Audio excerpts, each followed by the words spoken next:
ஆனா போனவர் சும்மா இருந்தா பரவாயில்ல, தூய்மையான ஆட்சி கொடுப்பேன்னு சொல்றார். அப்ப பொன்மனச்செம்மல் புரட்சி தலைவர் எம்ஜிஆர் இருக்கின்ற பொழுதும் சரி, மாண்பு அம்மா இருக்கின்ற பொழுது நீங்க அமைச்சரா இருந்தீங்க, நான் முதலமைச்சர் சார்ந்த பொழுதும் என்னுடைய அமைச்சரவையில் அமைச்சரா இருந்தீங்க. அப்பெல்லாம் தூய்மையான ஆட்சி நான் கொடுக்கலையா? நல்ல ஆட்சி கொடுக்கலையா? வேண்டுமென்றே திட்டமிட்டு துண்ட மாத்தினா அவருடைய கருத்து மாறி போச்சு.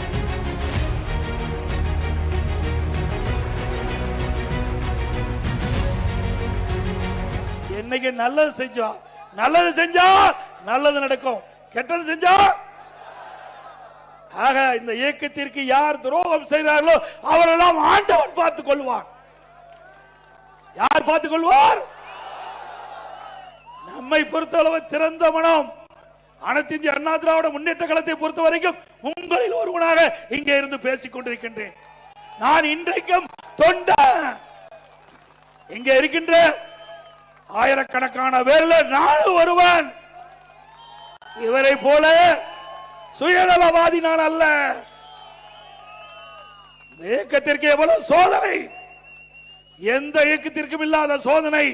பொன்மனச்செம்மல் புரட்சி தலைவர் எம்ஜிஆர் காலத்தில் சோதனை தொடங்கப்பட்டது. அந்த சோதனை வென்று முதலமைச்சரானார் புரட்சி தலைவர் எம்ஜிஆர். அவர் மறைவுக்கு பிறகு அண்ணா திமுகவுக்கு சோதனை.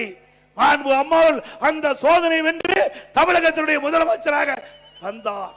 அதே போல இப்போ இருக்கின்ற சோதனை வென்று உங்களுடைய மகத்தான ஆதரவின் பேரிலே அண்ணா திமுக கூட்டணி வெல்லும், அண்ணா திமுக ஆட்சி அமைக்கும்.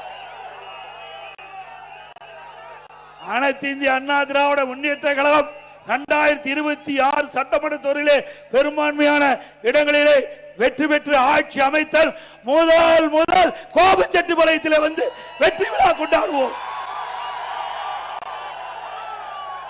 இது நடக்கும் இல்ல?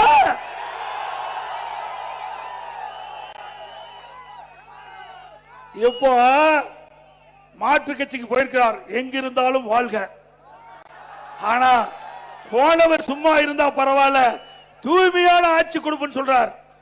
அப்ப பொன்மனச்செம்மல் புரட்சி தலைவர் எம்ஜிஆர் இருக்கின்ற பொழுதும் சரி, மாண்பு அம்மா இருக்கின்ற பொழுது நீங்க அமைச்சரா இருந்தீங்க, நான் முதலமைச்சர் சார்ந்த பொழுதும் என்னுடைய அமைச்சரவையில் அமைச்சரா இருந்தீங்க.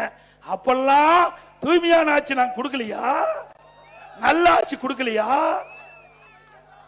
வேண்டுமென்றே திட்டமிட்டு துண்ட மாத்தினா அவருடைய கருத்து மாறி போச்சு.